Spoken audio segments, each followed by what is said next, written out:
আসসালামু আলাইকুম। আলহামদুলিল্লাহ। সকালে ঘুম থেকে উঠে গরুর দিকে গিয়ে গরুগুলো কী অবস্থা আছে আলহামদুলিল্লাহ দেখি।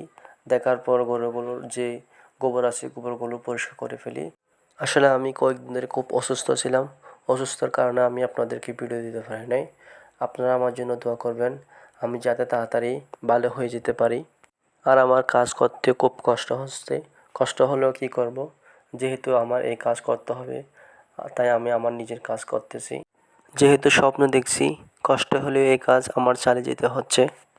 আলহামদুলিল্লাহ আস্তে আস্তে আমি গোবরগুলো পরিষ্কার করে ফেললাম।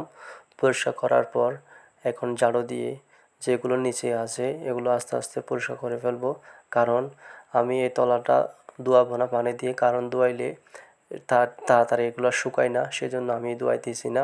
গরুগুলোকে আমরা সকাল টাইমে শুকনো খাবারটা খাওয়াই একবেলা, কারণ আমরা এখনও কাঁচা ঘাস আনি নাই। কাঁচা ঘাস যখন আনবো তখন থেকে কাঁচা ঘাসটা খাওয়াবো। এই জন্য আমি খাবারের পাত্রটা দেখতেছি ঠিক আছে কি না, যেগুলো এলোমেলো আছে এটা সোজা করে দিচ্ছি। এখন আমি শুকনো খড়টা আনতে যাব।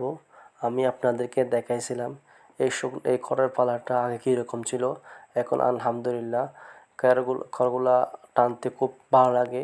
মনে হয় সবগুলা টেনে নিয়ে গরুর মুখে দিই। আগে যখন খড়গুলো টানতাম তখন অনেক হাত ছিঁড়ে যেত, এখন আলহামদুলিল্লাহ খুব ভালো লাগে। আর আপনারা খুব সাবধানে, যখন বর্ষাকাল এখানে সাপ ব্যাঙ লুকে থাকে, কামড়াবে, আপনারা সাবধানে আপনারা এগুলা দেখে শুনে আপনার খড়গুলো টানবেন। আমিও যখন খড় টানতেছি ওই সময় বড় একটা ব্যাঙ বাইরে এসে আমি খুব ভয় পেয়েছিলাম। আসসালামু আলাইকুম।